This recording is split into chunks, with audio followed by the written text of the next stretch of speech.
कि हम में से कोई भी उनको नहीं समझ पा रहा था कि उन्हें क्या करना है, किस लिए पदयात्रा करनी है। मतलब कि आई थिंक कोई भी आम आदमी, कोई आम फैमिली उनके इस डिसीजन को नहीं समझ पाएगी। वो तो आज इस स्टेज पे है तो लोग फैमिली वालों को भी ब्लेम कर रहे हैं कि साथ देना चाहिए। बट आप ये सोचो, अभय वायरल नहीं है, अभय इतने काबिल हैं कि वो आईआईटी से पास आउट है, वो कनाडा में जॉब छोड़ के, सब कुछ छोड़ के और ये डिसीजन ले रहे हैं। तो एकदम से किसी भी परिवार के लिए ये समझना मुश्किल हो जाता है। क्यों करते थे तो वो बोलते थे कि मुझे एनलाइटनमेंट हो गया है या मुझे ये चीजें समझ में आ गई हैं।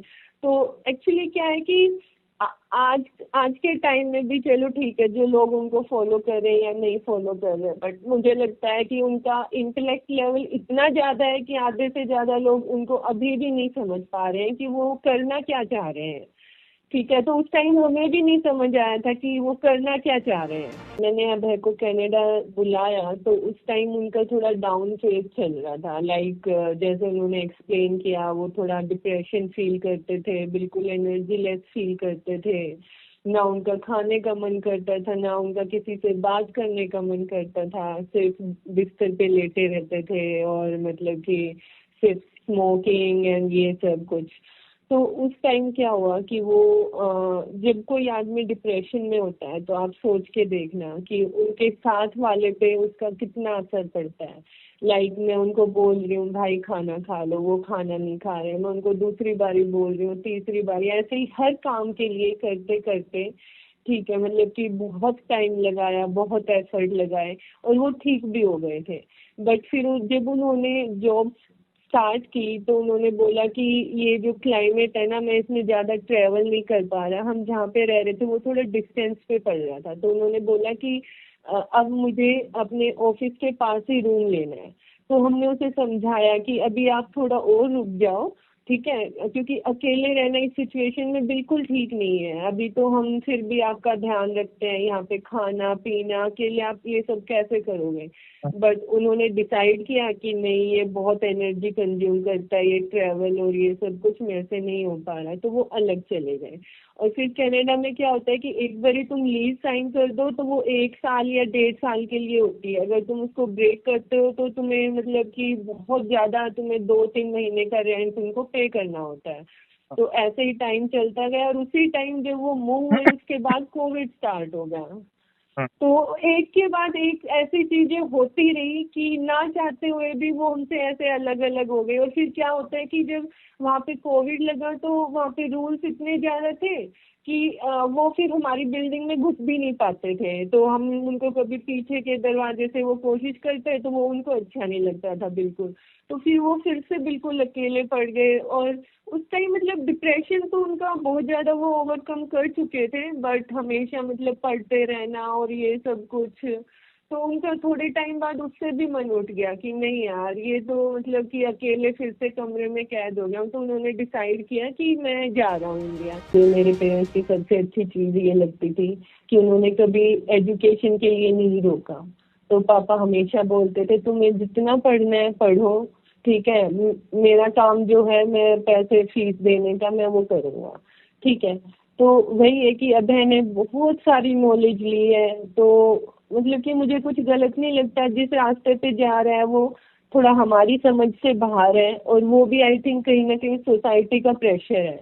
जैसे कि अभी मतलब कि मीडिया ही पहुंच जाती है, आप चाहते हो या नहीं चाहते हो, अरे बेटा शादी कब करेगा, अरे बेटा अभी क्या कर रहा है, बेटी इतनी बड़ी हो गई है तुम इसकी शादी कर दो, ठीक है। तो ये सोसाइटी का प्रेशर इतना होता है कि आई थिंक मम्मी पापा वो अभी भी उस सोसाइटी के प्रेशर से बाहर नहीं निकले हैं। तो शायद उनको सही ना लगे, बट आई थिंक मेरे को सोसाइटी से अभी इतना फर्क नहीं पड़ता। तो मेरे को तो कोई गलत काम नहीं लग रहा जो भी अभय कर रहे हैं।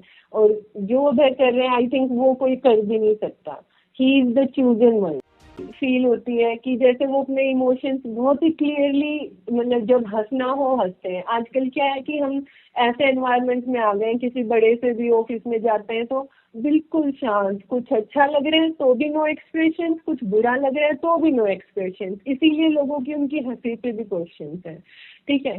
तो मुझे तो यही लगता है कि वो लोगों को जीने की राह दिखा रहा है कि सच मतलब सही राह, कि हाँ ये तुम्हारा मतलब तुम इंसान हो, तुम इंसानियत भूल चुके हो, तुम कर क्या रहे हो, मतलब कि तुम कौन सी दुनिया में जी रहे हो, तुम क्यों नहीं सोचते कि तुम क्या करने आए हो, राइट। आई थिंक वो सब सवाल मतलब कि उनको देख के मेरे मन में भी आए, ठीक है। और आई थिंक वो जो भी उसको धर्म बोल लो या कुछ भी बोल लो, कि जो तुम सत्य के रास्ते पे चल रहे हो उसकी स्थापना, कि तुम जहाँ भी हो जिस भी फील्ड में हो, बट सत्य सत्य को फॉलो करो।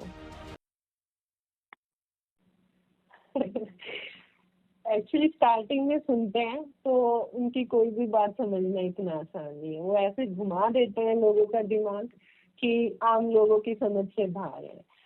तो मुझे यही लगता है कि आप ये सोचिए, सुदर्शन का मतलब क्या है? अच्छे दर्शन, सुदर्शन मतलब कि अच्छे दर्शन, अच्छी नॉलेज, अच्छा ज्ञान, ठीक है। त्रिशूल का मतलब क्या होता है? त्रिशूल का मतलब कि तीन तीन जो स्पाइक्स है उसका एक बहुत ही डीप मीनिंग है, कि जैसे हम बोलते हैं कि overcoming ignorance, ego and evil, मतलब कि जो भी गलत काम हो रहा है, जो भी हम अहम में जी रहे हैं, और मतलब कि कई चीजों को जैसे इग्नोर करते हैं कि हाँ नहीं ये तो ऐसे ही दुनिया, छोड़ो ना, उस चीज से ऊपर आ जाना। और आई थिंक अब है वो आ भी चुके हैं, वो अपनी लाइफ में दिखा रहे हैं लोगों को कि हाँ मतलब कि इन चीजों का मीनिंग है, सुदर्शन एंड त्रिशूल का। तो वो बोल तो किसी और सेंस में रहे हैं, लेकिन पता नहीं मुझे कि लोग उस तक कभी असली मीनिंग तक पहुंच पाएंगे या नहीं। आप अगर देखोगे तो वो सच में वो काम कर रहे हैं, काट रहे हैं। लोग अपनी कहानियों में जीते हैं, उन्होंने कितनी बार एक्सप्लेन किया। और मेरी नॉलेज के अकॉर्डिंग जो उनका पहला रिलेशनशिप था उनमें उसमें इतनी म्यूचुअल अंडरस्टैंडिंग थी कि इवन उनके ब्रेकअप के बाद भी जब हमने उनको बुलाया कि अब है थोड़ा डाउन फेज में चल रहे हैं, वो तब भी उनसे मिलने आए थे। तो आप सोच सकते हो कि अभय को कितना प्यार, कितना रिस्पेक्ट हर रिलेशनशिप में मिला है। तो ऐसा क्यों होगा? मतलब कि ब्रेकअप तो वो था ही नहीं ना एक्चुअली। ब्रेकअप में क्या होता है, लाइक जनरली अगर हम सोचते हैं तो एक ने सोच लिया कि हाँ चलो भाई ब्रेकअप करना ये है, नहीं, उनकी स्टार्टिंग से ही बहुत म्यूचुअल अंडरस्टैंडिंग थी उस रिश्ते में। तो ऐसा नहीं है। अब वही है कि लोगों को कुछ काम नहीं है तो कुछ भी बोल दो, किसी पे भी उंगलियां उठा दो, तो वही है। बट ऐसा कुछ नहीं था। बाद बाद में भी उनकी थोड़ी बातें होती थी एज ए लाइक अच्छे फ्रेंड्स, क्योंकि वही है ना कि अंडरस्टैंडिंग इतनी थी, कोई गलत नहीं कोई सही नहीं। बोलने को तो बहुत कुछ है बट अभी तो सिर्फ यही बोलूंगी कि ठीक है, हमसे गलती हुई है, और मतलब कि we are very sorry for that. हम आपको नहीं समझ पा रहे थे, बहुत कोशिश करते थे तब भी नहीं समझ पाते थे। इवन सोसाइटी का प्रेशर हटा के भी हम नहीं समझ पाते थे कि ऐसा क्यों हो रहा है। बट आई थिंक कुछ था आपके अंदर जो आपको खींच रहा था उस डायरेक्शन में, एंड हमें उस चीज से भी कोई ऑब्जेक्शन नहीं है।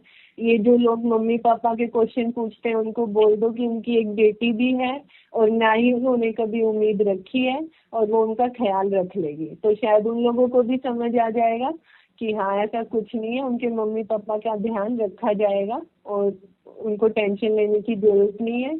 और अपनी सेहत का ध्यान रखो और आगे बढ़ते रहो, बस अच्छा काम करते जाओ जैसे आप हमेशा करते आए हो।